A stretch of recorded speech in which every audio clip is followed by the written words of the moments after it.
Welcome back to The Explainer. Okay, let's just dive right into this, because today we have an incredibly gripping and honestly chilling story to unpack.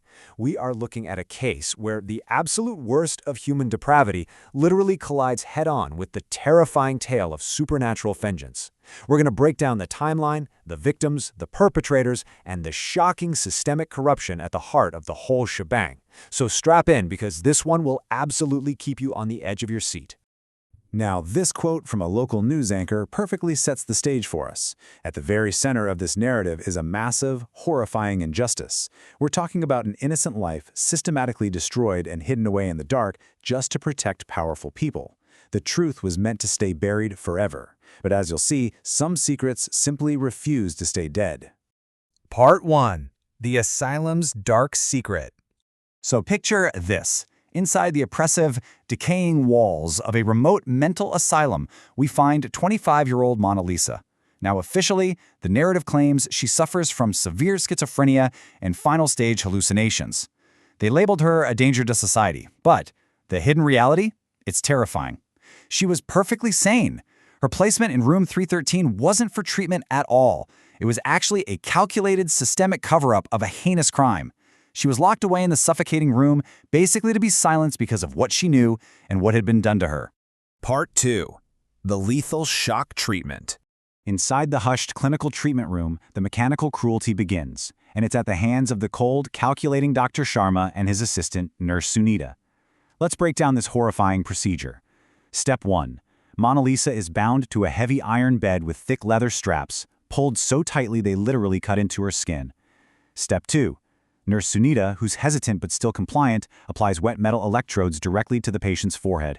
And Step 3, Dr. Sharma, with just absolute chilling apathy, orders the maximum lethal voltage. He watches her body convulse, completely ignoring her muffled pleas. And even when she bleeds, he demands another shock, and then another. He's weaponizing the tools of medicine to slowly, agonizingly torture her to death. After enduring lethal amounts of electricity, her broken body takes one final impossible jolt. Her eyes roll back, but she doesn't just die. An unnatural, chilling laugh escapes her cracked lips. And at that exact moment, the flickering lights of the asylum completely die out. It's a terrifying supernatural catalyst, right? The victim is gone, but something incredibly dark has just been awakened in room 313. Part 3. The Supernatural Shift. So it's now 1:30 a.m. Dr. Sharma arrives at the asylum in the pouring rain after Sunita calls him in a total panic. He finds Mona Lisa's cold, lifeless body.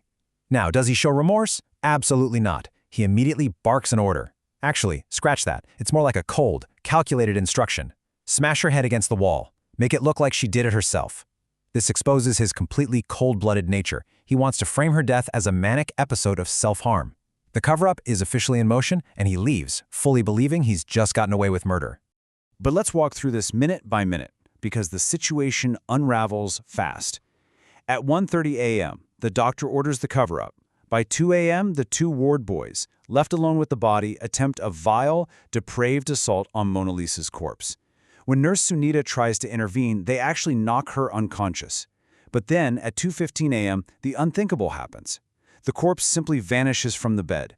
And by 2:30 a.m., as the ward boys split up to search for what they assume is a stolen body, the hauntings escalate into absolute mind-bending terror. Part 4. A Gruesome Vengeance. The storm outside is raging, and inside, Mona Lisa's spirit is hunting. The first ward boy is lured into the asylum's abandoned subterranean post-mortem room. It's pitch black. It smells of rust and old blood.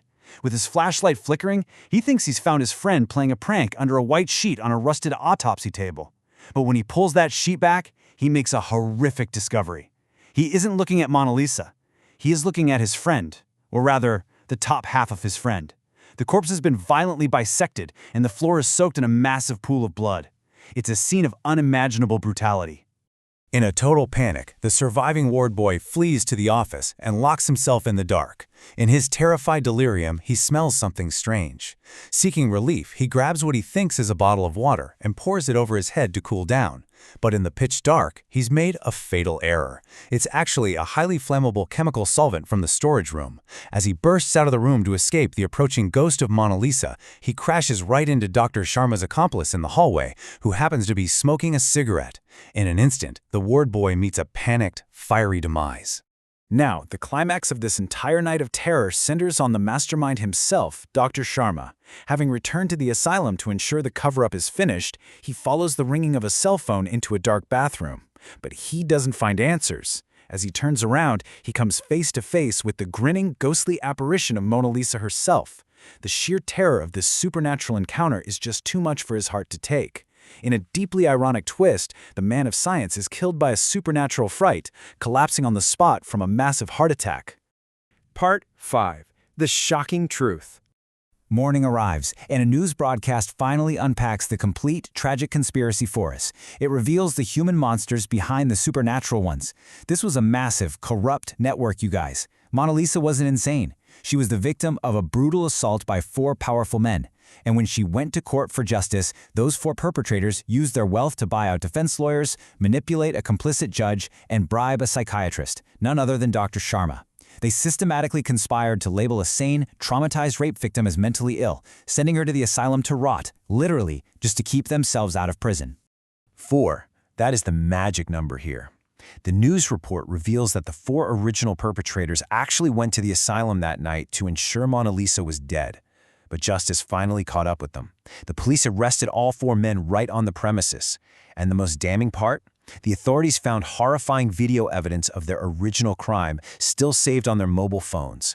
The truth was finally out. But, as the arrests are made, a lingering dread remains. In a hospital bed, recovering from the severe head wound she received from the ward boys, Nurse Sunita is watching this very news broadcast. She listens as the reporter mentions a shocking detail the police discovered. And as she listens, Sunita realizes that the ghost has become the ultimate judge and executioner, and her work might not be finished. Because the reporter reveals one final, terrifying fact. Mona Lisa's physical corpse is completely missing from the asylum's morgue. The perpetrators are in custody, the doctor is dead, but her body has vanished, which leaves us with a deeply unnerving question to conclude today's explainer. Where is Mona Lisa's body, and who will be her next victim? Thank you so much for joining us, and stay curious.